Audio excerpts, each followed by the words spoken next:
Mga Pilipinas, makasaysayan pong araw nito dahil sinimulan na po natin ang ating pagbabakuna. Medyo matagal po nating inantay ang pagbabakuna pero nagsimula na po tayo ngayon.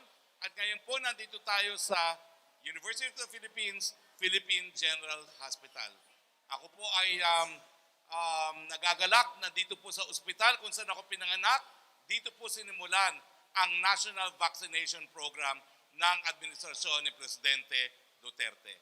Alam naman po natin na kahapon po makasaysayan din ang nangyari dahil dumating po ang kauna-unahang COVID-19 vaccine sa Pilipinas. Ito po ang 600,000 dosage ng Sinovac na tinawag ng ating Presidente na gesture of friendship and solidarity at hallmark of Philippine-China friendship.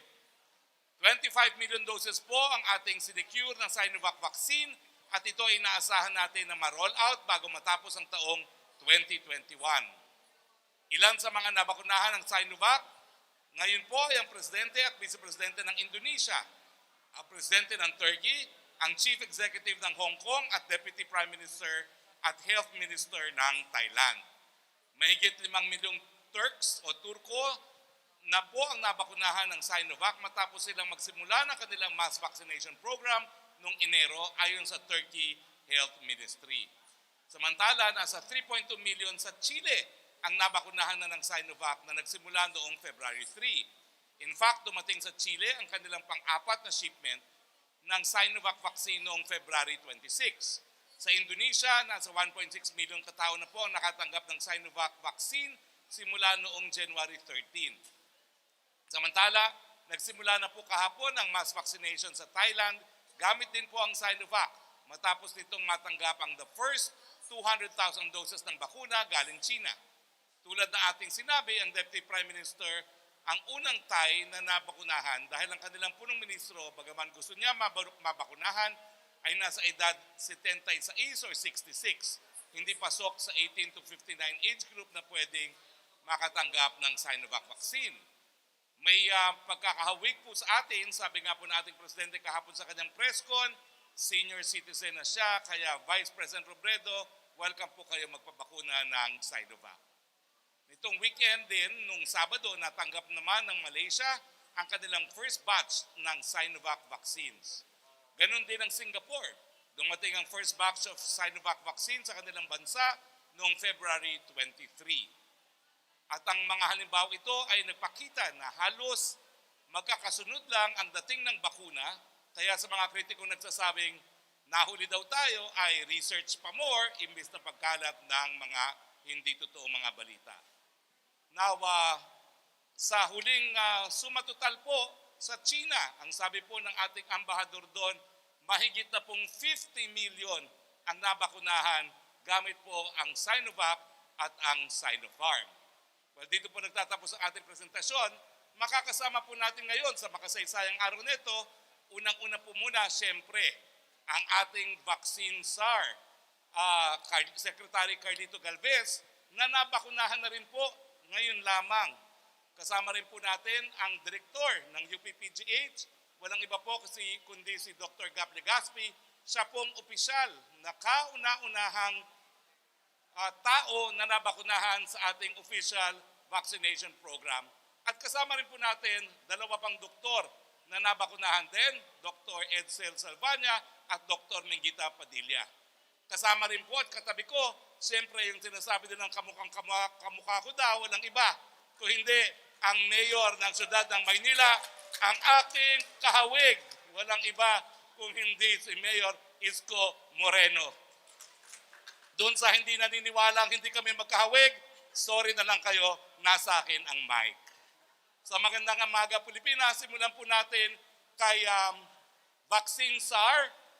Kasama rin po natin ngayon, nakalimutan ko na po, no? Walang iba kundi si Director Paz Corrales, ang tawag ko po sa kanya, Pia Worsbach ng DOH. Now, Sir Vaccine czar Carlito Galvez, mula po ng Agosto, wala nang tigil ang inyong pagtrabaho para maparating ang mga bakuna at kahapon po dumating at ngayon po ay naturokan na ang ating mga health workers dito sa UPPGH. Well, siguro po, besides dun sa iba pang updates kung kailan pa darating yung mga karagdagang order natin sa Sinovac at yung mga kung kailan pa parating yung mga iba pang mga bakuna gaya ng AstraZeneca. Sir, ang unang tanong, kamusta na po? Anong nararamdaman ninyo na sa wakas nakapagsimula na tayo? At ano pong mensahe ninyo? Bakit po kayo nauna sa inyong pagbabakuna? Secretary Galvez, the floor is yours.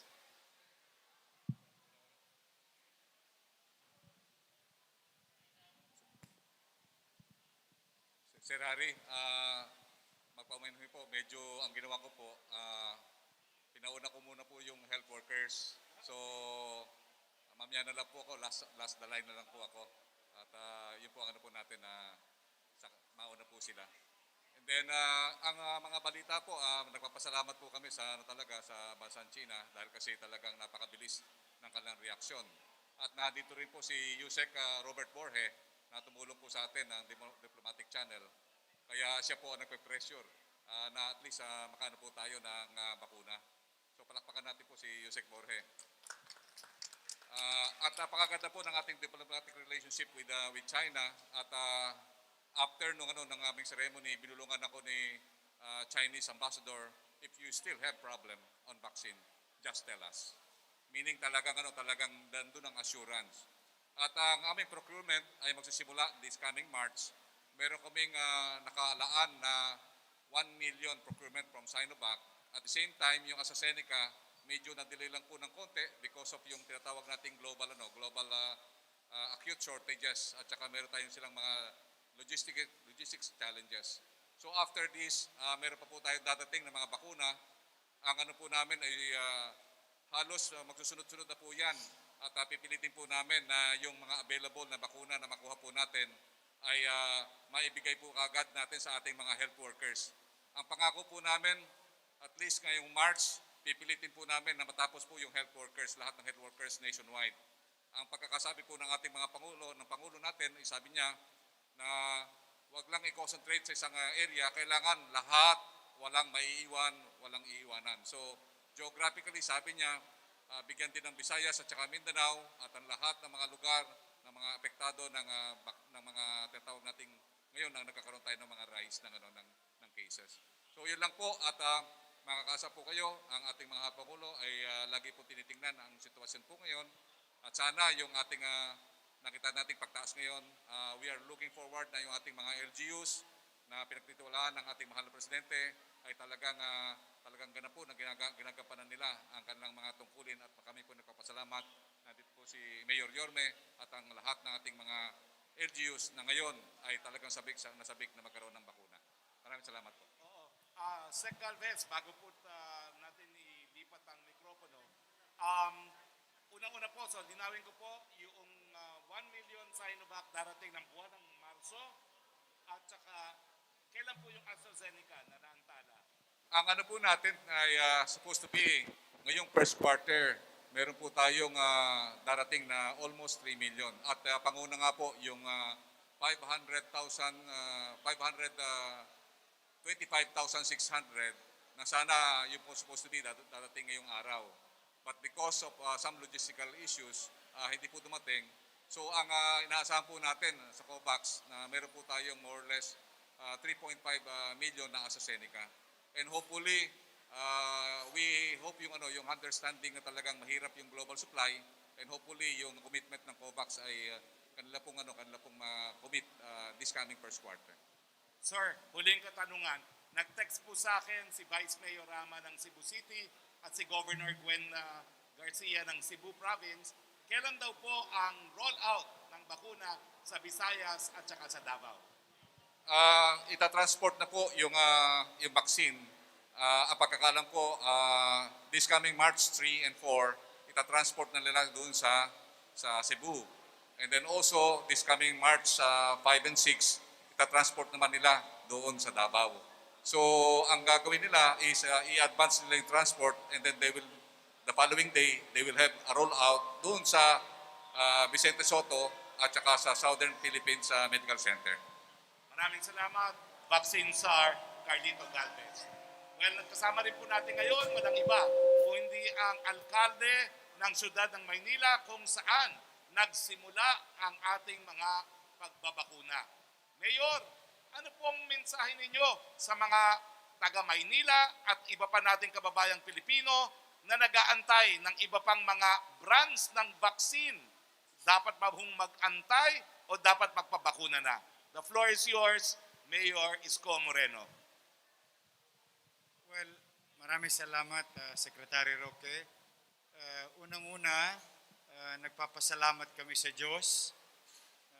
Pangalawa, nagpapasalamat kami sa national government, kay President Duterte, through the leadership also of Secretary Galvez, na dito sa Maynila ginawa ang kauna-unahang pagbabakuna laban sa COVID-19.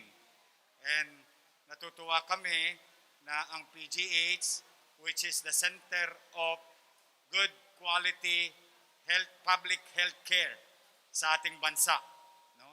Ang PGH ay yung liderato ng PGH which nakaka-inspire para sa amin, no? Si Dr. Gap na nagpabakuna, na siya ang namuno ng bakunahang ito.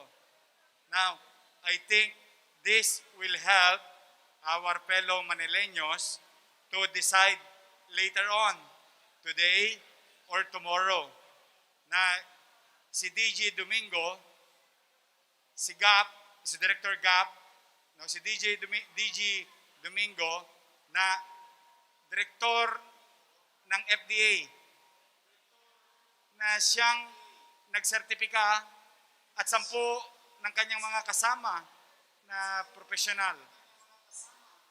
Sinertipikahan yung Sinovac as safe at nakakuha ng EUA, ay siya mismo ang nagpabakuna sa sarili niya rin. So, this will help to curb the emotions and understanding of our people. In fact, kami ni Secretary Galvez kanina, nag-uusap kami, paturok na tayo. Kasi naniniwala kami sa sistema that FDA did their job. And due diligence was practiced in giving EUA to this vaccine that we are utilizing. No? Kaya lang, sabi nga ni Secretary Galvez, may bilin si Pangulo. At may bilin ang IATF.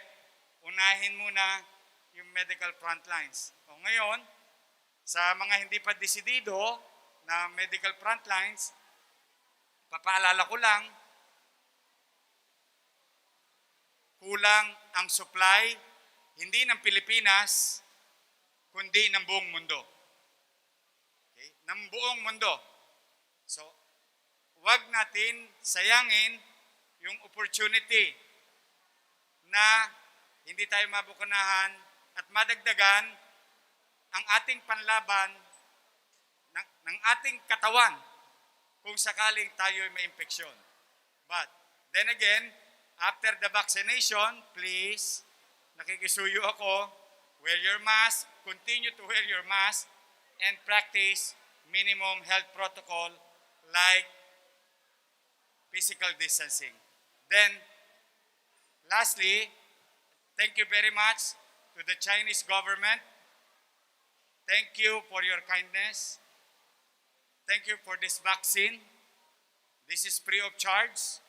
Diniliver nyo pa sa Pilipinas ng libre rin. So thank you very much. At least that we can do is to say thank you to you on behalf of the people of Manila where PGH is located and our medical frontliners. Tomorrow, sabi sa akin ni Director Corrales, ang DOH magbibigay ng share for the local hospital owned by the local government unit. Kaya sa ating mga doktor at nurses, natutuwa naman kami sa Santa Ana Hospital, maraming nagsabi ng oo. And I hope mas marami pang mag-oo. Dahil mga doktor, mga nurse, mahal namin kayo dahil kailangan namin kayo. O kailangan namin kayo dahil mahal namin kayo. Parang pelikula lang yan. Pero ang katotohanan, kidding aside, kayo ang pinakamahalaga sa laban na ito. Kaya if we can protect you immediately as soon as possible, let's do it. Let's believe that good things will come to us. So, muli sa inyong lahat, Secretary Roque, maraming salamat. Please extend our thanks to the President na narito na ang bakuna. This is our new hope. At alam naman namin na may awa ang Diyos, makakaraos din tayo. Kapit lang, isang bansa, isang diwa, sama-sama, walang away-away. Vaccination is the solution to the nation. Thank you very much. Maraming salamat, Mayor Isko Moreno. Habang tayo po ay nagpe-press briefing, tuloy po ang pagbabakuna ng mga medical frontliners, mga cameras, pakita po natin. Hindi lang po symbolic ang nangyari dito sa PGH, tuloy-tuloy na po na binabakunahan ang lahat ng mga medical frontliners na nais mabakunahan. At I stand corrected, si Secretary Galvez po, talaga naman pong ibang klase po ang liderato ni Secretary Galvez. Miski siyang naghirap para dumating ang bakuna, magpapahuli po siya at pinapauna po muna niya ang mga frontliners. Yan po ang tunay na leader. Ngayon, katabi ko rin po, nung Webes, ang sabi niya, handa na ang mga taga-PGH at ang mga doktor para magbakuna laban sa COVID-19. At ngayon pa nga po, narito tayo ngayon sa UPPGH kung saan nagpapabakuna na ang mga medical frontliners. Ang tanong ko lang kay Dr. Gap Legaspi, ano ba po ang naging response ng ating mga doktor at iba pang medical frontliners dito sa PGH? Totoo ba ho na ang karamihan ay tutol daw, no? Gaya ng nalahathala sa ilang mga periodiko. Pero sa akin nakikita po, tuloy-tuloy po ang pagbabakuna at mukhang we will exceed yung target na sinet natin initially, no? Dahil mukhang mas maraming gusto na magpabakuna. The floor is yours, Dr. Gap Legaspi. Maraming salamat, Sec. Ang nangyari po sa PGH ay nangyayari kahit saan po. No? Pagka may bagong sistema, kailangan ng komunikasyon. Palagi ko nagkaroon lang ng konting miscommunication, which we were able to solve nung nag-town hall meeting po. No? Nakita natin sa mga social media, sa dyaryo, kung ano ang sentimiento ng mga taga-PGH. At hindi po dapat tayo magulat kasi pagka walang ganun, hindi po siya UP o kaya PGH. So, pero nakita naman natin after the town hall meeting, nakita po ng mga 1,000 mahigit po nag-attend ng town hall meeting, nalinawagan na unang-una may choice. In-announce dun po kasi sa meeting na yon ng AstraZeneca ay darating, kaya talagang nagkaroon ng malaking luwag ng damdamin na ang mga tao ay naintindihan na may choice. Pangalawa, ito po'y voluntaryo. No? So, kailangan ho natin talagang idiin na ito'y voluntaryo dahil hindi po siya, hindi pwedeng ipilit kahit kanino ang ayaw niya. No? Ang pangkalahatang response ng ating mga kasama sa PGH ay nag-i-improve habang tumatagal po. No? Like kong sinasabi po, maswerte tayo, pinaliligiran tayo ng mga scientists at mga researchers at ang ating mga datos ay unang lumalabas at na-evaluate natin. That's why we were naka-decision ho tayo sa Sinovac base sa siyensya. No? Sinabi ko po sa town hall, alisin natin ang ating view sa vaccine, hiwalay sa politika, hiwalay sa partido, hiwalay sa administrasyon, hiwalay sa paniniwala, kundi batay sa siyensya na malinaw. At si Dr. Domingo po ay hindi maglalabas. Alam ko po na ang kanyang vaccine expert panel hindi po maglalabas ng hindi sigurado. Kaya po tumagal ng 6 na linggo, katulad ng sinabi niya, whereas ang iba ay 21 days, 22 days na ilalabas nila. Kasi po, kailangan makumpleto ang datos bago nila linabas. Hindi po siya ganoon napakaganda sa pananaw ng karamihan, pero pagka po sinuri ninyo ng mas malalim, maintindihan po ninyo kung bakit ako ang unang nag-volunteer magpabakuna. In fact, ang asawa ko po at anak, kinausap ko kahapon, sinabi ko, dahil hyper-allergic sila, malamang po itong bakuna ang aking i-recommend sa kanila. So, hindi po ako, katulad sinabi ko, ang aking pong mga pananaw ay hango sa aking paniniwala sa datos at walang ibang basihan po. No? So I'm very happy that our support from the President's Office, the Department of Health, of course, Secretary Galvez, who has been with us during the dark days of COVID. No? Nung ang problema ho natin, 13 ang bangkay sa ating morgue, siya pong nag-solve noon. No? Pinabuksan niya yung mga cremation facilities para po tanggapin ang ating mga bangkay.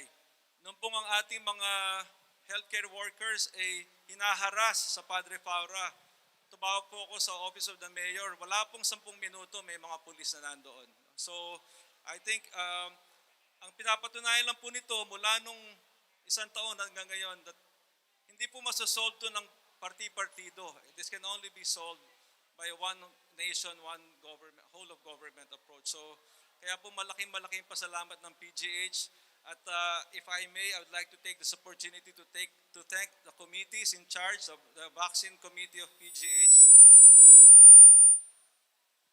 the Director's Office, the COVID Crisis Committee, and of course, all the departments that were involved in making this happen. Kaninang umaga po, 2:00 dumating ang bakuna at ngayon po ina-roll out natin at malaking pasalamat po namin sa inyo lahat. Thank you very much. Maraming salamat, Dr. Gap Legaspi, Medical Director, UP PGH. Kasama rin po natin ang isang suki na nabakunahan na kanina lamang. Siya po ay isang infectious disease.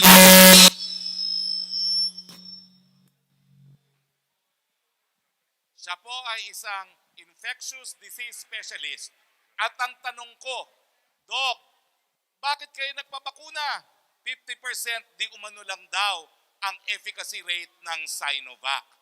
Paki-explain po uli doon sa mga hindi nakakaintindi at ayaw umitindi, ano ba pong ibig sabihin ng 50% at bakit nga kayo bilang isang espesyalista sa infectious disease ay nagpabakuna ng Sinovac? The floor is yours, sir. Magandang umaga po sa lahat. Alam niyo naman po ako, hindi lang po infectious disease, kung hindi po, ako rin po director ng Institute of Molecular Biology and Biotechnology sa NIH, na isa sa pinakaunang RT-PCR laboratory po aside from the subnational labs ng DOH.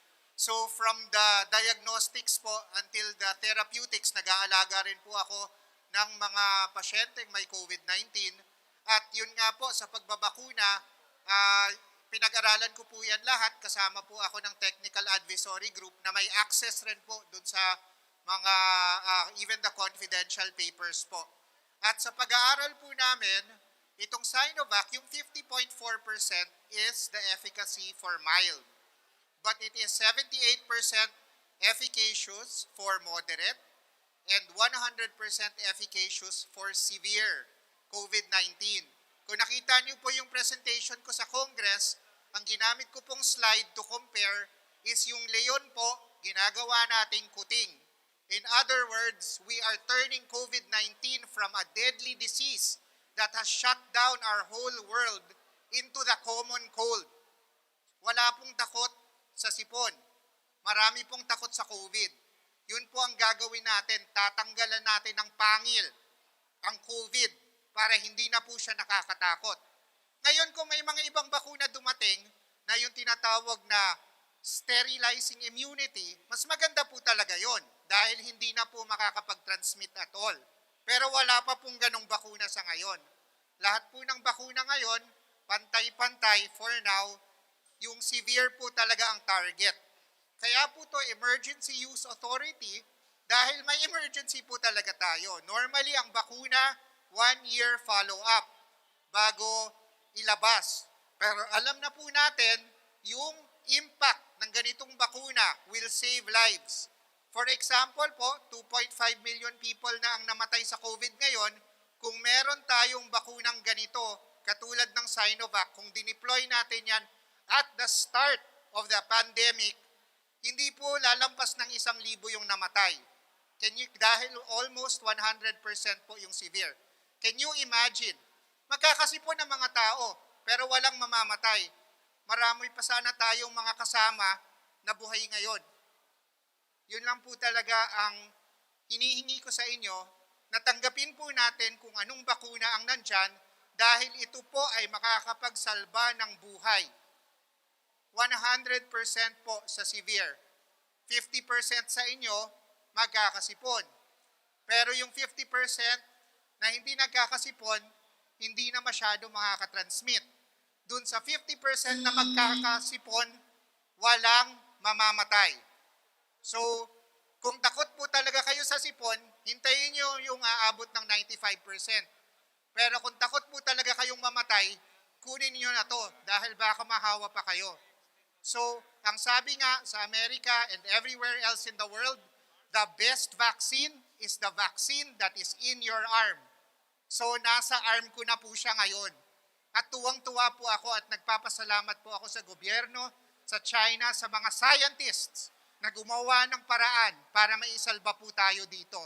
So, I encourage everyone to get the vaccine that is here now. Thank you very much. Maraming salamat, Dr. Salvania, ang tunay na eksperto. Now, kasama rin po natin isa pang doktora naman na nagpabakuna rin. Siya po ay isang clinical professor dito, associate professor sa UPPGH, founder ng iBank, at isa po siyang miyembro ng Doctors for Truth and Public Welfare. Doktora Mingita Padilla, isang suki na naman. Ang tanong, may mga ibang doktor po na nagsabi na nais na mag-antay ng mas magandang brand kesa dito sa Sinovac. Bakit kayo, doktora, no? Bakit hindi nyo inantay ang mas magandang brand di umano at nagpabakuna na kayo ngayong araw? The floor is yours, Dr. Mingita Padilla. Salamat, Secretary Harry Roque. Magandang umaga sa inyong lahat. Actually, sisimulan ko yung aking sasabihin by saying that nung nagpabakuna si Director Gap Legaspi, ang daming nag-viber sa akin, naiyak daw sila. Mga doktor naiyak. No, nung nakita si Gap Legaspi nagpapabakuna, kasi parang ang dami-daming mga agam-agam, ang dami-daming mga false news, ang daming fake news, ang daming siraan. But when the director of PGH is vaccinated, that's a very, very strong statement. And that is pati si Director General Legaspi, tapos si Edsel Salvana, tapos nakita ng mga kapasyente ko na ako nagpabakuna, ang dami nagte-text.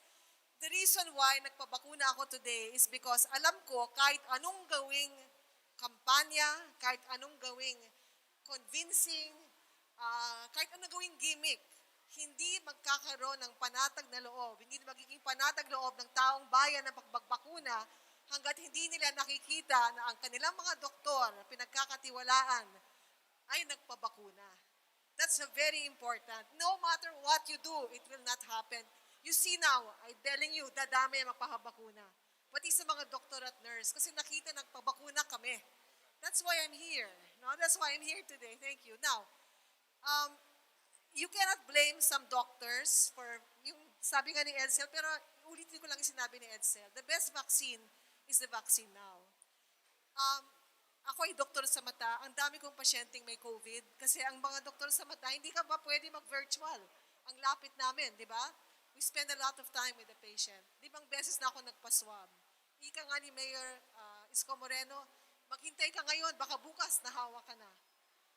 Kung you can get it now, that's the message. That's why I'm here. Sa mga pasyente ko, sa mga taong bayan, sa mga ibang doktor, sa mga ibang healthcare worker, huwag na kayong maghintay. Get it now. As Edsel said, yung isang leon, magiging pusa na lang.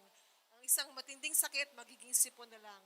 At hindi tayo mamamatay dahil sa COVID. So nagpapasalamat ako sa PGH, nagpapasalamat ako sa mga lahat na gumawa ng paraan para makuha itong bakuna, si Secretary Galvez and the Chinese government as well. No? And sana dumating na ibang mga bakuna.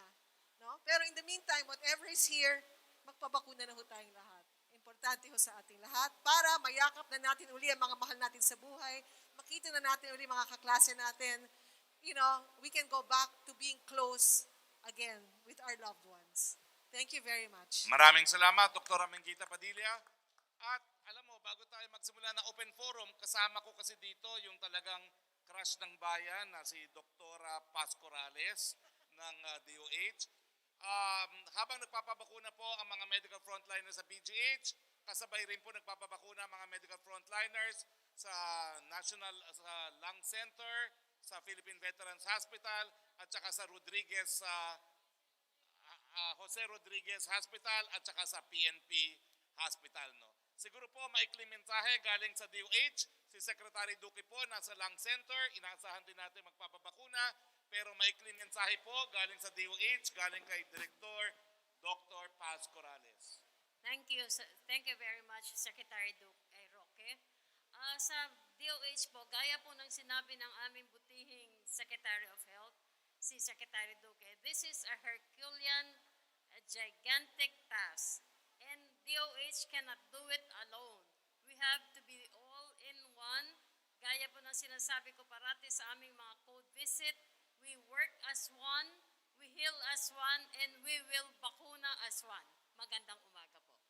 Okay, simulan na natin ang ating open forum. Yusek Roque, alam ko maraming mga katanungan. Simulan na natin, 3 questions galing sa iyo. Go ahead, Yusek Roque. Hi, Go ahead. good morning, Secretary Roque, at sa ating po mga bisita. Ang una pong tanong ay para kay Secretary Galvez, mula po kay Lanes Capanti ng GMA News. Secretary Galvez, ang tanong po niya, FDA approved EUA for Pfizer way back January 14, but it was only on February 11 that vaccine czar Carlito Galvez Jr. told the Senate that the lack of indemnification law has delayed the arrival of Pfizer COVID-19 vaccines from COVAX. Ano po ang mga hakbang na ginagawa ng gobyerno in between January 14 and February 11? Halos isang buwan daw po ito para makakuha tayo ng Pfizer vaccine galing COVAX if there was any. I-correct lang po natin yung dates kasi ni-raise na po namin yung indemnification law nung first hearing pa ng Senate. I think that's January 15. And sinabi na po namin yan na talagang dapat pong magkaroon ng indemnification law considering that most of the manufacturers are afraid na magkaroon ng tinatawag nating liabilities from adverse effect. And yung nakita po natin nung unang negotiation namin ng Pfizer, hindi po nila ilalabas yung tinatawag nila na extensive indemnification agreement. That's why ito lang na lumabas nung nagkaroon tayo ng COVAX na darating na sila this coming February 15. Doon po lang nila inilabas yung tinatawag na annex sheet. So pati kami nabigla dahil kasi ang naghihingi lang ng indemnification na law or yung tinatawag na statutory law for vaccine is only yung Johnson & Johnson. Ang Pfizer, hindi niya po yan ni-raise. That's why nabigla po kami nung sinabi nila na we need to have an annex. And yung nga po, may meron silang pinapatanggal na provisions that we cannot do considering that this is only our protection sa kung just in case nagkaroon ng gross negligence. Yun lang po. Okay, sa panig naman po ng Presidente, malinaw po ang posisyon ng ating Presidente. No? Yung ating batas po na pinasa ng Kongreso, yan po ay nagbibigay na ng lahat ng hinihingi ng ating mga vaccine manufacturers. We're very proud of that law, but we cannot give any more because binigyan na nga po natin ng lahat ng gusto ng mga pharmaceuticals. Inaasahan pa rin po sana natin na dumating ang Pfizer, pero kung talagang hindi po sapat ang batas natin, we have done the best that we could. At si Secretary Galvez po, sinisigurado naman that we will have enough vaccines for all Filipinos na pinangako po ng ating Presidente. Next question, please. Opo. Ang second question po ni Lanes Capanti ng GMA News, nakabili na po ba daw ang gobyerno ng bakuna sa COVID-19? Kung nakabili na, magkano po ito at kailan daw po ito darating? Secretary Galvez, nakabili na ba ho daw tayo ng bakuna laban sa COVID-19? Kasi donated itong una. nasabi na po kanina ni Mayor na talagang ang ating global supply ay talagang very acute ang shortage. That's why lahat ng ASEAN nation and even Muslim nations, ang Sinovac at saka yung Sputnik 5 ang available. Kaya po meron tayong procurement this coming March. Meron po tayong 1 million from Sinovac. And also, we are looking forward ngayon sa COVAX na 3.5 million na naipangako po ng COVAX at ng Gavi ay darating po ng first quarter din po. Okay, Yusek Roque, Thank you. last question bago tayo pumunta sa ating mga kasama sa Malacanang Press Corps. Opo, ang tanong po ni Chris Jose ng Remate para po kay Mayor Isko Moreno, gaano po kahanda ang mga Manileño na magpabakuna ng Sinovac? Kailan po kayo magpapabakuna para po mapataas ang kumpiyansa ng mga Manileño? Thank you, Yusek. Ang Maynila, meron na po kaming 90,000 as we speak today na pre-registered under ManilaCovid19vaccine.com. Now, but before we go to that general population, we will continue to follow the directive of IATF that the vaccine that are available in Manila today and in the coming days will be dedicated to our medical frontliners, and kung sakali na meron pa rin matitira at hindi pa nagdesisyon yung ibang medical frontliners, gagamitin naman namin to sa mga economic drivers ng ating bansa o ng syudad, no? Katulad ng mga driver, vendor sa palengke, mga workers, and all other economic drivers after namin mapulfill yung requirements ng IATF. Third, magpapabakuna ba ako na Sinovac? Sa totoo po, gustong-gusto na namin ni Secretary Galvez ngayon. Kanina kami nagtalaga, papatira na ba tayo? Kaya lamang may tagubilin, so we continue to follow the system and the rules. Let the medical frontliners to avail it first. At kung ano matitira sa amin, yun ang titirahin namin. But tomorrow, Santa Ana Hospital will receive through Director Corrales and IATF and DOH ng aming share para sa aming medical frontline. Now, ang good news, if I can share it to you, I think as of yesterday, we have about 300 plus medical frontliners that are willing to get vaccinated through Sinovac. Ngayon, balik ako doon sa pagpapabakuna namin ni Secretary Galvez. Ako mismo ay magpapabakuna ng Sinovac. Hindi ako maghihintay, hindi ako magbabaka sakali, at hindi ko pababayaan o ikikipit balikat ang bigat ng eksperyensa ng mga na-infect ng COVID-19. Once it is available, we will acquire, but we will follow the rules. We will not violate it. And I hope by tomorrow, I'll get vaccinated of whatever is the remnants of available Sinovac vaccine for the city of Manila. Sa mga taga-Manila, kung kami ay ready sa pagpapabakuna, sabi po ng DOH, ang Maynila po ay pumasa. In fact, we got about 90% na approval sa aming plano. So we are ready to vaccinate. Ang kailangan na lang namin, dumating sa amin ng bakuna. Yun po, Yusek Roque.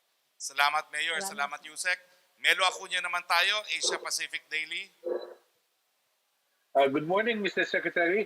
It's a pleasure to see you at PGH. My Good morning. questions first are for Secretary Galvez. If you may, Secretary Hari. Go ahead, Secretary please. Galvez, sir. Go ahead, Yes, please. Yeah, thank you. Yeah. Para po sa impormasyon ng ating mga kababayan, ilan na po kayang agreements ang nalagdaan ng Pilipinas upang matiyak ang daloy ng pagpasok ng bakuna sa Pilipinas sa mga susunod na araw? Yung agreement po natin, tapos na po yung sa Seneca, kasi yun po agreement ng LGU at saka ng ano po natin. And then this coming March 1, itong araw nito, we will talk with Moderna kasi patapos na po yung ano, ng supply agreement po namin. And then also yung Johnson & Johnson's, dahil nagkaroon na rin po sila ng US FDA approval, ay inaantay na lang po namin yung final draft nila at pipirmahan na rin po namin. At ang susunod po yung Novavax, pagpunta nga po namin sa India this coming 9 and 12, pipirma din po kami ng aming supply agreement.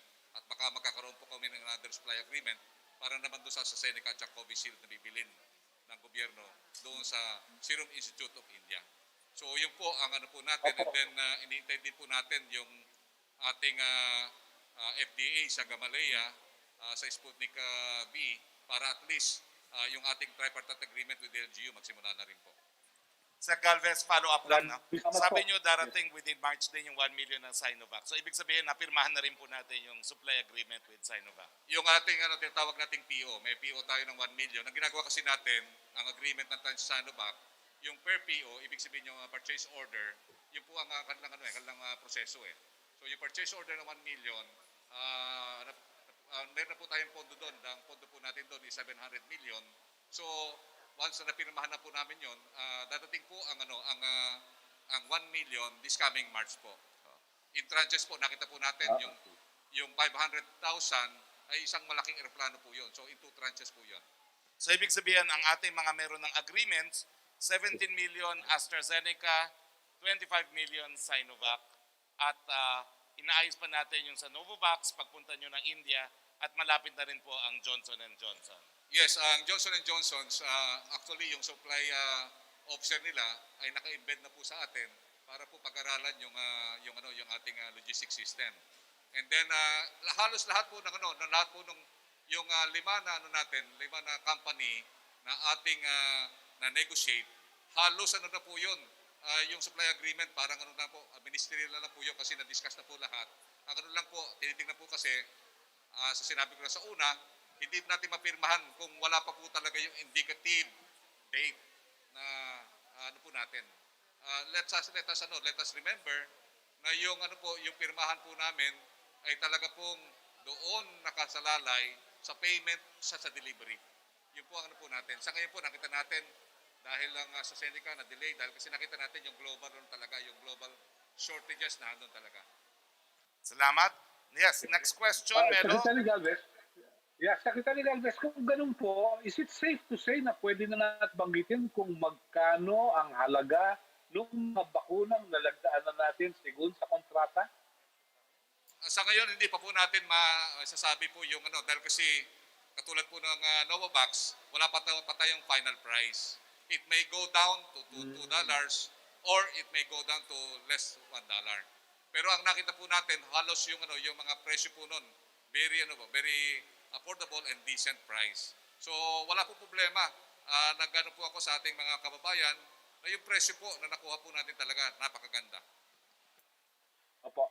Secretary Hari, para po sa inyo to add color to the story doon sa naganap kahapon, doon po sa diniliver ng China ng mga bakuna, if we are to quantify its amount, how much in dollar terms or Chinese yuan was it for the 500,000 or 600,000 doses of vaccines that arrived yesterday? Ano pong tanong nyo? Magkanong cost or what? If we're to quantify in peso or yuan or dollars, how much was it? Well, alam nyo po, I think yung dumating na 600,000, hindi po talaga po pwedeng ma-quantify in money terms.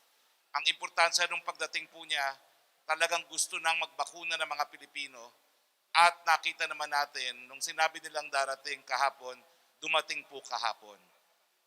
Beyond pesos and cents, tingin ko po yung pagdating na bakuna kahapon gives all Filipinos hope na matatapos na itong bakunang ito. It goes beyond kung magkano man per vial yan, dahil ang importante po ngayon, alam ng Pilipino, matatapos na rin itong paghihinagpis at pagdurusa natin sa COVID-19 at meron na tayong bagong pag-asa. I would say the arrival of the Chinese vaccines is unquantifiable in pesos and cents. Thank you very Okay. much, Mr. Secretary. Have a nice day. All the You best. too, Thank Melo. you. Balik tayo kay Yusek Roque. Yes, Secretary, ang question mula kay Vance Fernandez. Ito po ang tanong niya. Sandali lang po, Secretary. With the vaccines finally arriving, may you offer daw po a solid statement of final reassurance to those Filipinos who still are hesitant to get vaccinated? Can I ask Dr. Salvania, our infectious specialist, to answer that question, please? Yes po. Maraming salamat po. Ganito po siguro ang pinakamaganda nating isipin. Pag na-approve na po ng FDA, meron po tayong EUA, pinag-aralan na po yan ng ating mga dalubhasa, lahat po ng bakuna ay equivalent in terms of efficacy, lalong-lalo na sa pag-prevent ng severe infection. And so, like we said, the best vaccine that you can get is the one that is here, the one that is available, the one that is in your arm. Dahil hindi po natin alam, mag-delay po tayo ng 5 araw, baka mahawa tayo ng COVID within that time. Ganun po ang nature ng infectious disease. Hindi po ito parang sakit sa puso na pwede ka maghintay ng konti. Pag tinamaan po kayo, pwede po kayong mamatay. Every day counts. Okay, thank you po. Question from Celerina Monte ng Manila Shimbong para po kay Secretary Galvez. Of the donated Sinovac vaccine, how many doses will be deployed to Visayas and in Mindanao this week?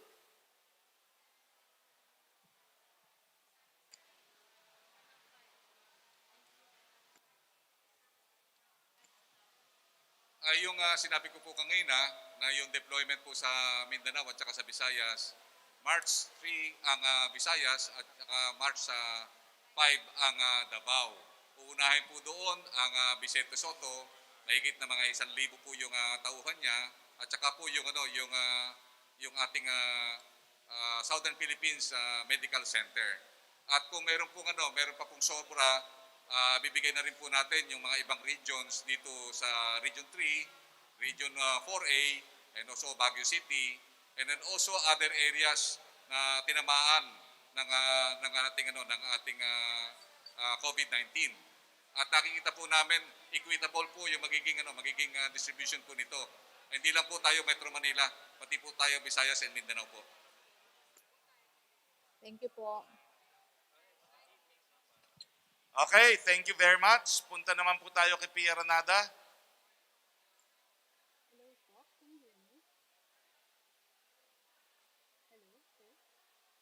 Go ahead, Pia.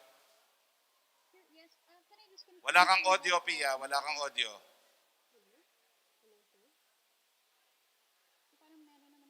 Walang audio. Walang audio. Hello, sir. Can you hear me now? Yes, now we Hello? can hear you. Go ahead. Sir, sir, tama ba you're going to get vaccinated in the next few moments, no? And then, can you just clarify, sir, because obviously not all cabinet members or national officials can get the Sinovac vaccine. So, sir, may we just know sino po yung cabinet members or national officials who will get this first batch of vaccines, and do we have a schedule for when they will get vaccinated as part of the confidence boosting program for the vaccination?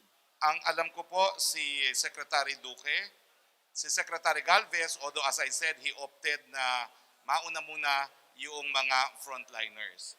And I have the data now from Director Gap Legaspi. We have vaccinated around 96 individuals already, no? In 1 hour. At this is a lot more than we expected. Doc, no? Tama ba ho ito? So katulad ng sinabi ko sa iyo, nung una kami nag-survey, ang lumabas lang una 12%, tapos habang tumatagal naging 8%, tapos ngayon naging 10%. So nag-prepare kami ng mga hanggang 50, 20 to 50 for today. But Dr. Homer Cos, in charge of the micro-planning, said, hindi sir, palay ko darating ang mga tao. And they did. No? So we're stopping it at 100 kasi po, pinangako natin seremonya lang ito, and we will prepare better for tomorrow. But we're happy with the turnout. 96 as it is now. We'll finish one. Tatapusin po natin yung 100 at bukas po mas papagandahin pa natin ang sistema para mas mabilis din po. Salamat po.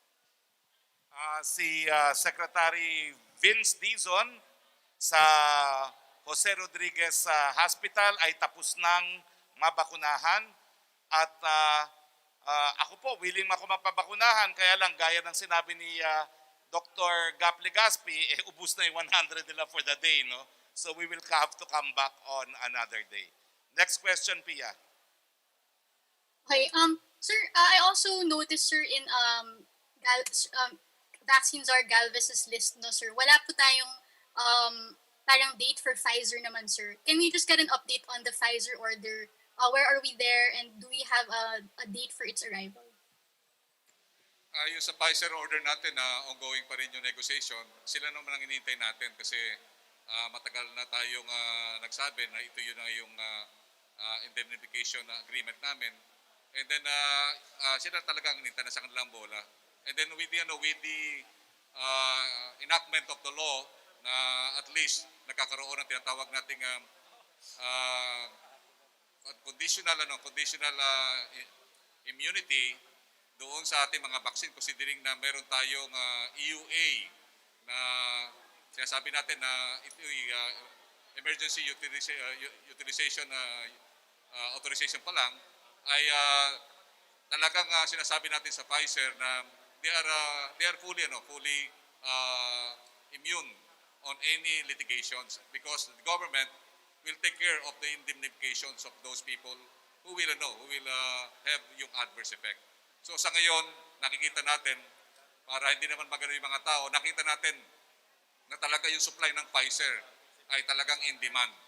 And we should not expect na yung Pfizer ay darating sa madaling panahon dahil kasi nakita natin na halos lahat ng bansa ang kinukuha nila yung Pfizer at saka Moderna and also AstraZeneca. Yun po ang masasabi ko lang po sa ngayon. Next question, You mean, please. sir, can you give a definite timeline, sir? Bale, not to expect it in the first quarter of 2021. So, sir, you think it's better to expect it second quarter of 2021? Ganun po ba yun? Ang nakikita natin, baka doon sa second quarter, yung COVAX ng Pfizer ang makukuha. But not on the procurement. Kasi sa procurement, ang sinasabi nga nila initially, third quarter at saka fourth quarter. Kasi wala na silang supply. Okay. And sir, last question for Secretary Galvez. Sir, sabi ni Presidente kahapon na baka pag meron siyang tonight na figures na kung 20 million Filipinos ang ma-vaccinate, baka ma-lift na niya po yung mga restrictions on the economy. Sir, as the vaccines are an overall chief, sir, can you say, sir, around when this could be, like if you have a target, if the President says 20 million people to get vaccinated, when can we expect this number to be reached? And sir, can you then give a timeline of when we can expect the economic restrictions to be lifted? I believe yung inyong tanong will be an ITF decision. Thank you, All right. Pia. We go now to Trish Terada, please, of CNN Philippines. Trish Terada, Good morning. Hi, folks. Good morning. Can you hear me? good morning. Hello? Yeah. There. So, sir, first question. Do we have an idea? I think this is for Secretary Galvez, no? But do we have an idea as to how many healthcare workers signified to get vaccinated with Sinovac? And we're curious about the distribution process. Because, for example, sir, nabakunahan na yung mga nag-signify or yung gustong kumuha ng Sinovac. How are you going to distribute this afterwards? You said economic frontliners, but how will this go? Will they also have the opportunity to decline the vaccine without losing their priority? Secretary Galvez and perhaps Director Corrales after. Nakikita natin ngayon, baka kasi nakita natin ngayon ang magandang resulta ng vaccination dito sa UP ay baka tumaas po yung level ng acceptance sa Sinovac. And considering also na talagang nakikita naman natin na maganda ang effect ng Sinovac sa Turkey at saka Indonesia na more than 5 million na sa Turkey at 1.6 na sa Indonesia, nakita natin baka magkaroon ng tinatawag nating increase on the uptake of Sinovac sa ating healthcare workers. Sa initial natin, nakita natin na more or less out of 1.7 na ating health workers ay more or less 200 to 300 lang ang medyo possibility na silang kumuha ng Sinovac. But sa ngayon, hindi natin masasabi. Let's wait for siguro mga 2 to 3 days. Makikita po natin ang actual uptake na kung tataas pa po yun. Dr. Corrales, if you could add, yung rollout specifically. Initially po, hininga namin ng numbers of possible Sinovac vaccinees bawat hospital. We asked all the directors of the different level 3 and DOH government hospitals, ilan ang possible na magtatanggap ng Sinovac vaccination. Yun po, from there, kung ilan po, yun po ang binibigay namin na initial dose. And sometimes, if the supply is still there, we give them the second dose. Na ina-allocate po yun. Kung ilan ang sinabi ng direktor ng hospital, ang possible na vaccinees, yun din po ang binibigay na number of vials. Yun po. Maraming salamat, Dr. Corrales. Next question, please, Trish. Yes, sir. Sir, I understand medyo na-postpone or na-delay yung AstraZeneca, but do we have any communication from Hindi ka namin marinig. the COVAX facility? Hindi ka namin marinig. Hello, sir? Yes, Can you hear me better. now? Hello? Better. Is this better? Okay. So, sir, I understand yung AstraZeneca's arrival will be delayed, but do we have any communication from the WHO or COVAX as to when could be the earliest possible arrival, yung bagong schedule po natin? And ito po, yung distribution, paano po magiging distribution ito? Secretary Galvez. I was informed by the DOH that sa ngayon wala pa definite date. Nakikita natin ngayon talaga na sa reality, sa ground, na napakahirap ng logistics ng global pandemic natin ngayon. So we have to understand. We do understand yung COVAX kung gaano talaga ka-challenging yung kanilang trabaho ngayon because they are supplying the whole global community, and nakikita na ngayon ang natin is very indefinite. So sa ngayon, ang sa pagkakasabi po sa amin, indefinite, but hopefully this coming first quarter pa rin po darating po yun. Pagdating po sa rollout, Dr. Sir, Corrales, rollout daw ng AstraZeneca. Sir, we do not have a definite date yet for that, so we cannot answer that, sir. Okay. Pero siyempre po, as far as the national vaccination plan is concerned, priority pa rin ang health workers. No? Hindi po mawawala sa prioridad ang health workers at ang naging decision nga po ng IATF, po pwedeng tumanggi ang health workers at tanging mga health workers lamang ang hindi mawawala ng prioridad kung sila po ay tumanggi Sir, sa we're following ilang run. may grouping po ng allocation, prioritization po. Kung sino po ang next in line. Okay. Meron pong ganun. Okay. Now, next question, Trish. Trish? Yes, go ahead. Next question, Trish. Nag-freeze ka. Okay, babalikan ka namin for your next questions, but you froze away. Yusek Roque. Yes, Secretary Roque, may tanong tayo mula kay Joe Montemayor ng Malaya. After daw po ng rollout today, kailan po daw marireceive ng mga nabakunahan ang second dose? Yes, Dr. Corrales or Yusek Galvez. Kailan marireceive ang second dose? The second dose is given 4 weeks after. 14 days after. 4 weeks? 4 weeks ba o 4 weeks? It's 4 weeks after the first dose. 4 weeks after the first dose. Okay. Next question, Opo. please. Tanong po ni Vance Fernandez, when will the President's personal doctor come up with a decision on whether or not Sinovac is fit to be administered to the President? If the President does, will Secretary Harry Roque be providing constant updates on the President's health and effects of the vaccines on him? If it is to be expected, as he is constitutionally bound to keep the public informed of the President's health. Well, of course, nangako naman po ang Presidente na kung siya'y magpapabakuna, it will be held publicly. Pangalawa, of course, we will inform you kung ano magiging side effects, if any, on the President. Pero sa ngayon po, dahil hindi pa naman po siya magpapabakuna, that is moot and academic. At lilinawin ko lang po, ang nakasaad sa Constitution, may obligasyon ng Presidente isa publiko ang kanyang medical condition pagdating po sa mga seryosong pagkakasakit lamang. Okay. Next question, please. Trish Terada, are you back? Trish? Trish Terada? Okay, wala. Maricel Halili, are you in the house? Yes. Hey sir, magandang umaga po. Question po for Secretaries Galvez and Roque. Both Vice President Leni Robredo and Senator Kiko Pangilinan called for a further study of Sinovac. They both mentioned that Sinovac must have a positive recommendation from the Health Technology Assessment Counselor HTAC. How important is the HTAC recommendation? Kasi sinasabi po nila both Pfizer and AstraZeneca meron daw po nitong recommendation na to. Is this a requirement? Sir, or would you like me to answer that? HTAC.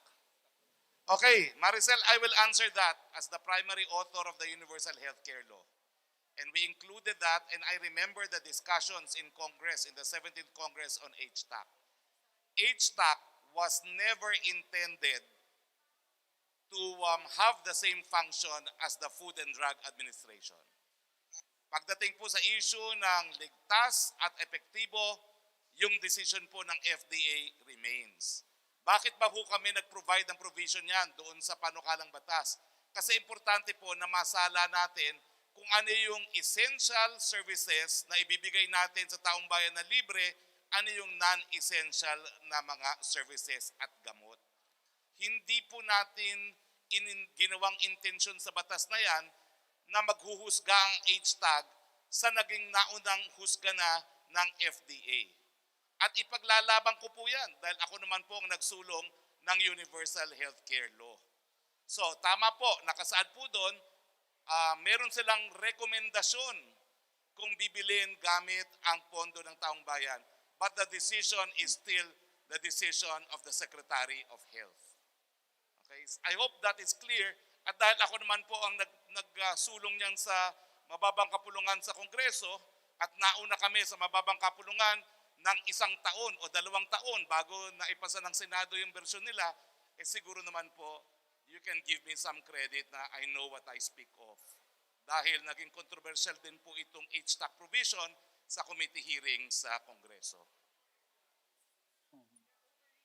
Okay, next question please. Sir, opo, for Secretary Galvez po, can we have an update about the Sinopharm? Because the Food and Drug Administration mentioned before that Sinopharm still has to apply for an emergency use authorization. So what will happen kung hindi po sila mag-a-apply ng EUA? And another thing, since President Duterte expressed his preference to Sinopharm, meron na po bang update kung covered siya nung compassionate use license na initial?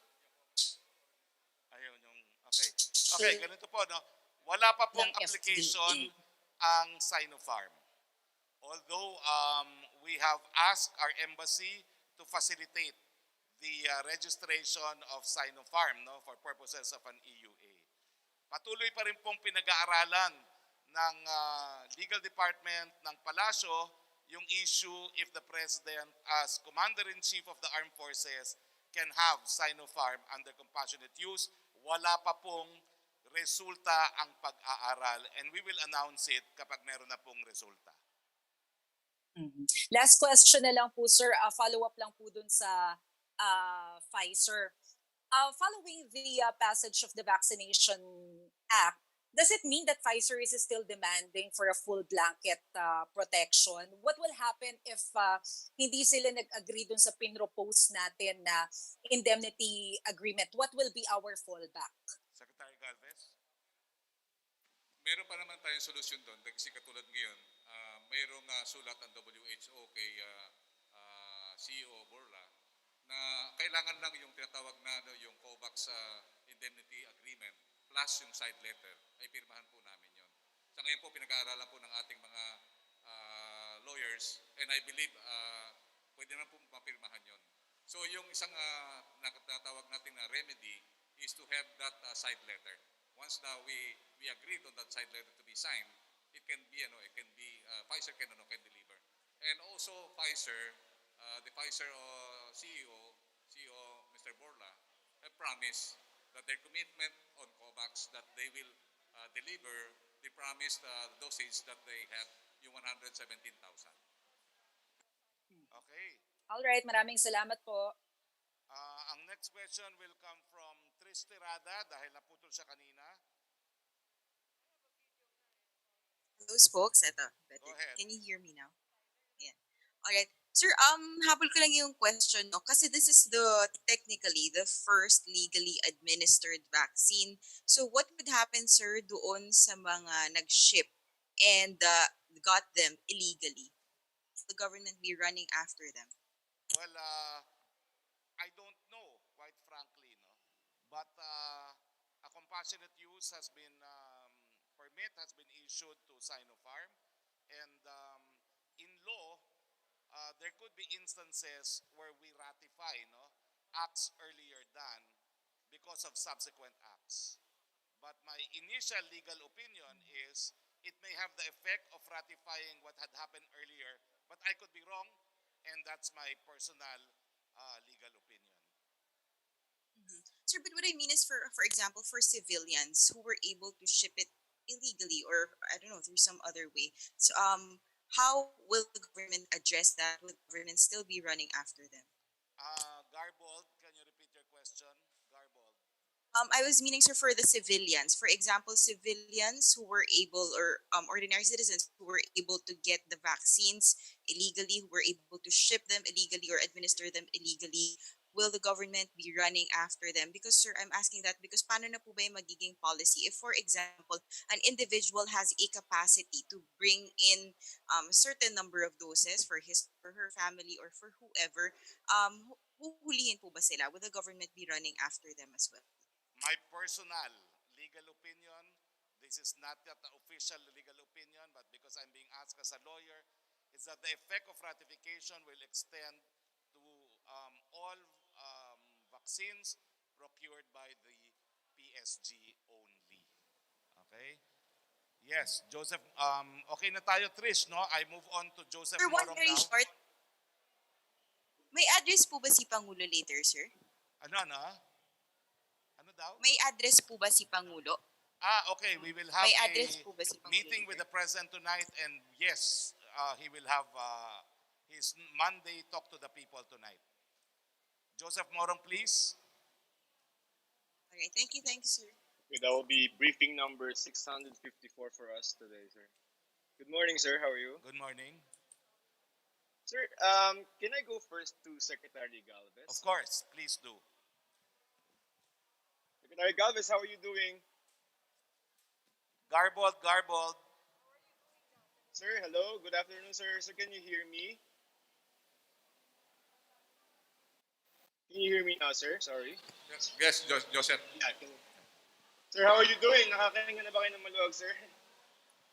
Medyo garble, Joseph. Hindi namin marinig. Okay, sir. Hold on. Sandali, sir. Can you hear me now?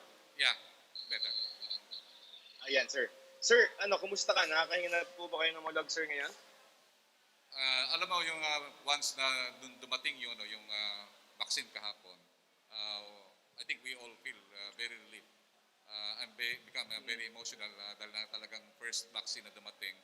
And alam natin na inip ng ating mga kababayan, pati na ang ating mahal na presidente. And then that doses of hope that arrived yesterday, talagang very very emotional kami nila sa Duque because the pressure is on us, and it unburdened a lot of sacrifices na nakita natin na talagang tuwa kami dahil kasi talagang at least meron ng vaccine para sa ating mga health workers. So yun po naramdaman po namin. Sir, yung next question ko, sir, medyo kung if possible, padahan-dahan tayo, sir, dun sa data, no? Because ang question ko, sir, is right now, yun pong 600,000 na donated vaccines, that's only for healthcare workers. And uubusin niyo po yan sa mga healthcare workers all over the country. Right now, your data is 600,000 plus 3.5 this coming, within March. So that will be 4.1 million for healthcare workers. So ang mako-cover po nun is around 2 million na mga healthcare workers. Tama po ba? Yes, ang expected natin ngayon sa first quarter is more or less 5.1.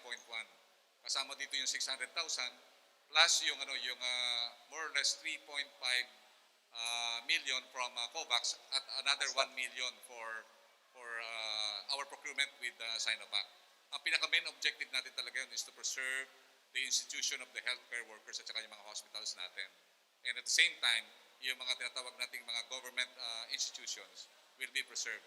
So yung 5.1 million na yun is really intended for our healthcare frontliners.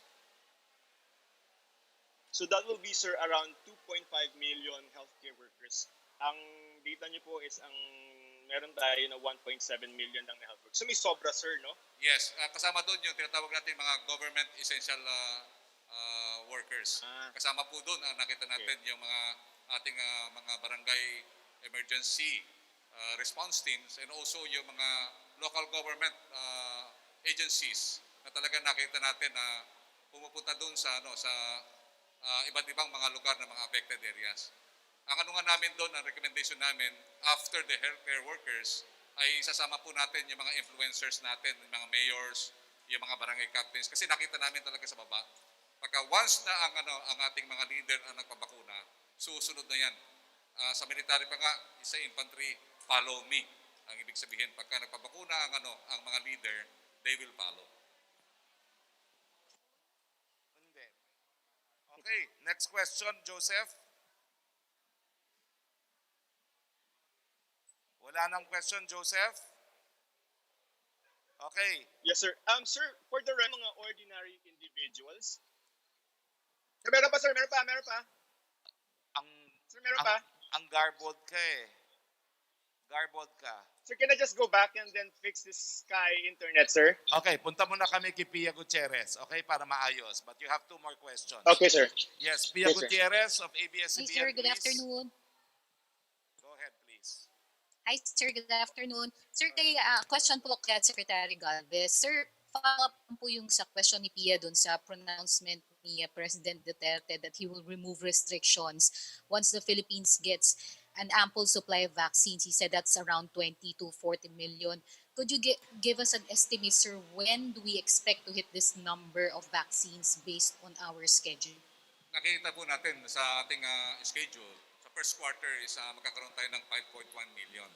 Sa ating sa second quarter, ang expected po natin is more or less 26 million.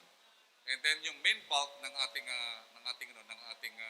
mga vaccine will be coming sa third quarter at saka fourth quarter.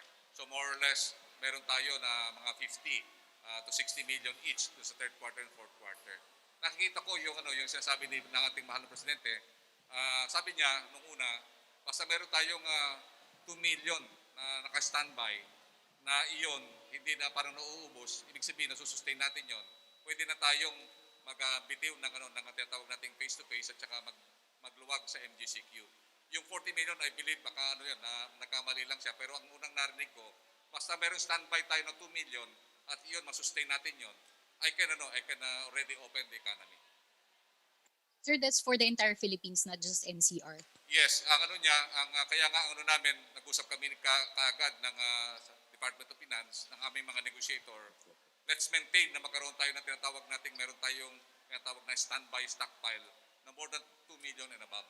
So once na we have that stockpile and we will maintain it, 2 to 5 million, we can now convince the President to open the economy and also have the face-to-face education. Kasi nakita natin talaga, he also, talagang alam niya, he was also realized na talagang nagkaroon ng contraction ng ating economy.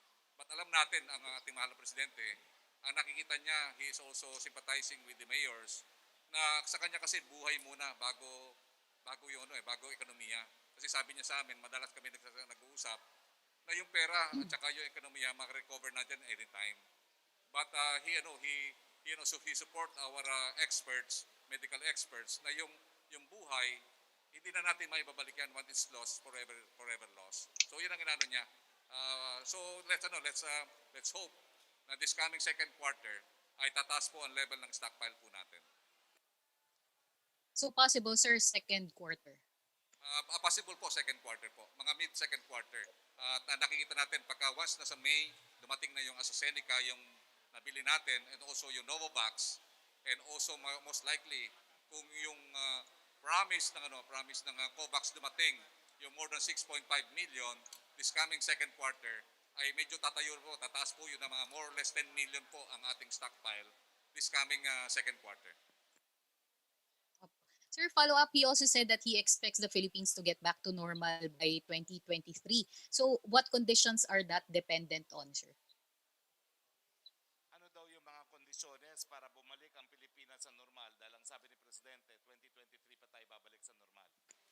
Nakikita ko yung once na we were able to gather yung enough volumes this year, maybe nakikita natin ang sa usapan namin mid 2022 baka umangat na po tayo ng gusto. Sa ngayon nakikita natin itong economy natin once na nakita natin na maganda yung ating vaccination program, we succeeded on negotiating more volumes. Nakikita natin aakyat to na bandang third quarter, fourth quarter, and it could stabilize maybe at the mid of 2022. Okay, sir. Sir, nabanggit nyo na may binanggit Can I siya. ask the medical doctors to respond? Kasi kailan ba talaga ma-achieve ang herd mentality, no? Para makabalik ang immunity pala, hindi mentality. Herd immunity matapos mabakunahan ng 70% ng populasyon para malaman natin kung kailan talaga tayo babalik sa normal. Well, unang-una po, actually yung herd immunity sa ngayon, wala pa pong katiyakan. Naririnig naman po natin itong mga variants na pwedeng yung iba bumababa yung efficacy ng vaccine, pero pwede rin naman nating i-tweak yung vaccine. Katunayan, itong kind of vaccine na Sinovac, which is an inactivated whole virus, ibig sabihin yung buong virus, we actually expect it to be more variant resistant kasi maraming kinds of antibodies against the different pieces. Yung iba kasi, spike protein lang. Alam naman natin, mabilis mag-mutate yung spike protein. So that's the advantage of having many kinds of vaccines is that yung virus, hindi siya makadevelop ng immunity sa isa lang. Sabay-sabay po natin linalabas talaga yan. Now, as for herd immunity, sa ngayon po, ang sigurado lang po tayo is yung prevention of severe disease. Kasi yung tinatawag na sterilizing immunity, na kung makapasok yung virus sa'yo, tapos hindi ka na magkakaroon ng kahit mild disease, wala pa pong nakakapruweba na yon. To a certain extent, maybe yung sa Astra mukhang mga 2/3 baka merong sterilizing immunity, pero hindi pa po siya confirmed. So until we find vaccines that have sterilizing immunity, some of them may have yung meron tayo ngayon, pero hindi pa po napapruweba kasi ang hirap doon gawin eh.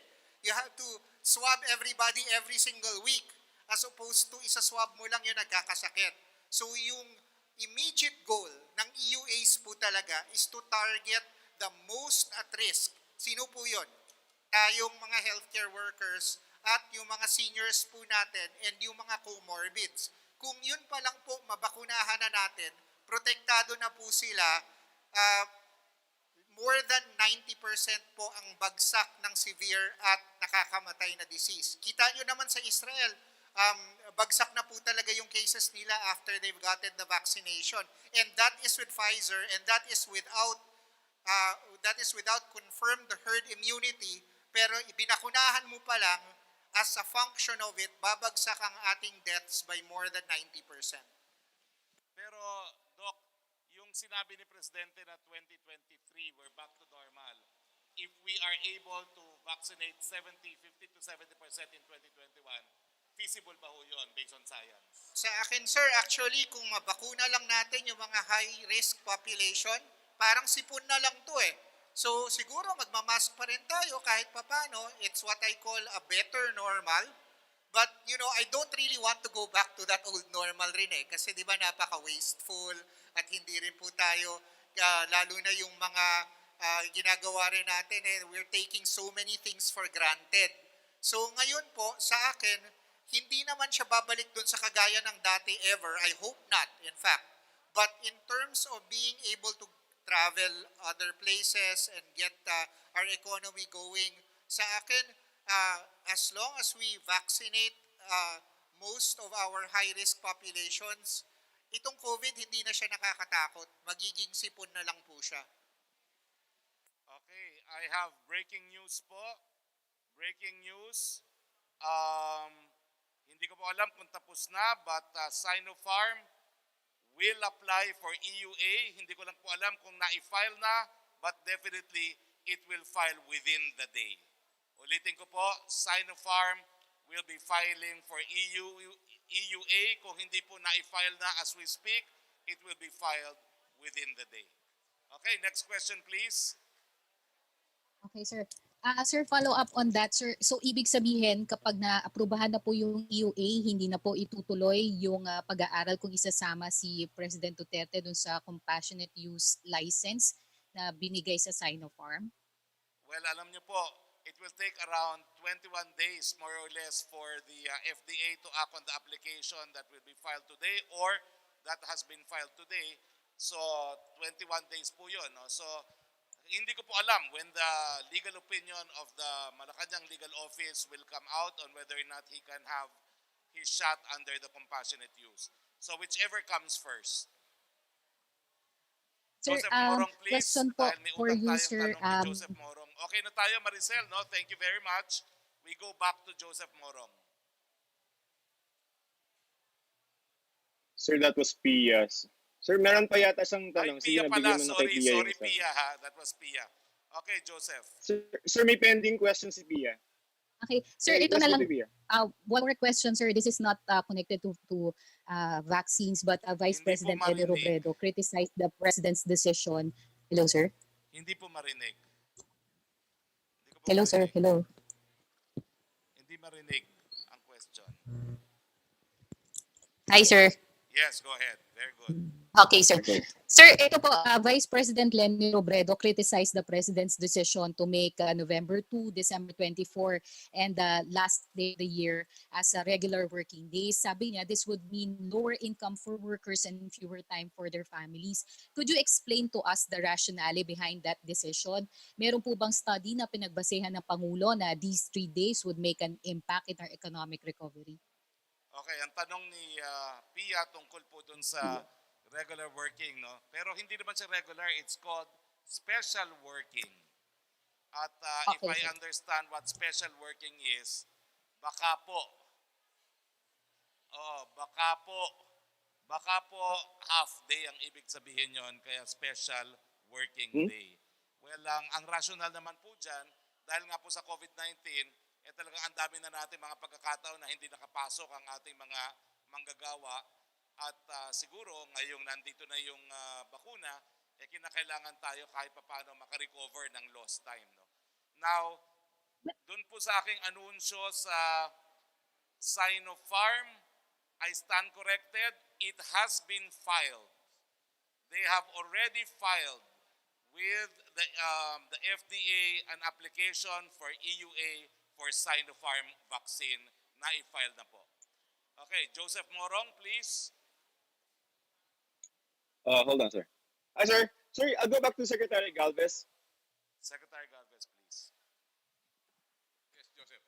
Sir, I don't know if it has been asked kanina nung nawala ako, pero sir, just for the record, ngayon po, mga healthcare workers yung binabakunahan natin. Pero kailan po yung mga regular individuals such as myself o yung iba mga nagtatrabaho po na pwedeng bakunahan? Nakikita natin sa second quarter po natin makukuha yun. Once na dumating na po yung ibang ano po ng COVAX, we are expecting to have 5.2 to 9.5 million. So, nakaano po yan sa second quarter. So, doon po magsisimula tayo pagka once na nakuha na natin yung sa COVAX. And also, we have initial deliveries from Sinovac and also COVAX and also AstraZeneca during the second quarter. Doon na po tayo kakaroon ng tinatawag natin sa general public immunization. Sa ngayon po talaga yung first quarter, May, we dedicate Sir, to our healthcare workers. So second quarter, sir, that will be, ano ba yan? March, Bali, ang April, natin, so May. May. Ang natin, pinaka natin May. So, kasi we Okay. have to understand, nakita natin na Joseph, na talagang Yes, sir. very acute yung yung shortage ng ating global vaccines. And we are trying to really to haggle on early deliveries. Actually nga, Joseph, ang ginagawa nga natin sa negotiation, we are paying more. Inaakit namin yung price to have them delivered it early. Kasi yung price na iakit natin, yung economic gains is more than enough to cover that prices. So yun ang ginagawa natin sa negotiation. So yun ang isang inano natin sa Moderna and other vaccines na pwede silang magkaroon ng earliest delivery this coming May or maybe even April. Yun ang inano po natin. Sir, how much is the markup? Magkano natin i-increase? Joseph, hindi ko talaga marinig. Medyo... Ay, sige. Sir, magkano po yung itinaas ng presyo? So ang natin, mga ilang lang yan, mga ilang more or less mga ilang dollars kasi ang natin is for them to have it earlier. In fact, yung ibang countries talaga like Israel, they double the price so that they can capture yung and then they pay it cash.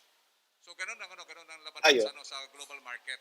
So talagang kailangan you have to step up your negotiation or else sinasabi nga natin you will be on the end line. Sir, sorry, walk me through, sir. Yung mga available na vaccines sa May would be you have AstraZeneca ng 17 million, correct? Ang magiging available this second quarter is yung COVAX facility, kasama yung Pfizer at saka AstraZeneca. And then yung sa ating procurement, we have Sinovac. We have also yung 2.6 million na galing sa private sector and also yung Novavax. Kaya nga pupunta tayo sa India so that we can really negotiate na magkaroon tayo ng early delivery for humanitarian reasons. Okay, thank you very much, Joseph. So, sir, yan yung 9 million, sir, no? I think... Sir, Secretary Roque, one question for you, please. One question for you. Okay, one last. Sir, yung pong Johnson & Johnson, patanong ng isa naming reporter, parang nahihirapan yata to get people to join the clinical trials. Is that correct? Yung sa clinical trial, ang nakaalam po niyan, DOST. Pero sa negotiation po natin, maganda po ang negotiation natin sa Johnson & Johnson. Very positive. Alright, sir. Thank you for your time, sirs. Okay, maraming salamat po sa puntong ito dahil wala na po tayo mga katanungan. Magpapasalamat po tayo sa ating naging panuuhin. Dr. Mingita Padilla, Mayor Isko Moreno, Dr. Gap Legaspi, Secretary Galvez, Dr. Salvania, and of course, Dr. Director Paz Corrales. Patuloy pa rin po ang pagbabakuna dito sa UPPGH kung saan sumobra na po ang mga numero na inaasahan nila magpapabakuna. At inaasahan po natin na ganito rin po ang magiging karanasan sa ibang mga hospital kung saan sinimulan na rin natin ang ating vaccination program dyan po sa Lung Center, sa Philippine Veterans Hospital at sa Jose Lingad Memorial Hospital. No? Sa ngayon po, si Dr. Duque at si Secretary Vince Dizon ay natapos na rin magpabakuna at dito naman po sa PGH patuloy nga po ang mga health workers sa kanilang pagbabakuna. Mga kaibigan, mga kababayan, ito po yung pinagkaantay-antay natin. Ito na po yung bukas natin sa kabila ng COVID-19. Hindi po tayo lahat mababakunahan sabay-sabay. Kaya kinakailangan naman, ngayong narito na ang bakuna, siguraduhin namang umabot kayo sa bakuna, huwag kayong magpahawa sa COVID-19. Kaya po yan sa pamamagitan ng mask, hugas at iwas. At doon sa mga nag-aatubili na magkaroon ng bakuna, naku po, kung hindi kayo naniniwala sa mga dalubhasa na gaya ni Dr. Salvania, Dr. Mingita Padilla, ni Dr. Bravo at Dr. Solante, maniwala po kayo kay Dr. Fauci. Ang sabi po nilang lahat, Pilipino at Amerikano, ang pinakamabuting bakuna ay ang bakuna na naririto na. Sa ngalan po ng ating Presidente, Rodrigo Roa Duterte, Pilipinas, bakuna na tayo, balik buhay dahil po sa bakuna. Magandang umaga po sa inyong lahat.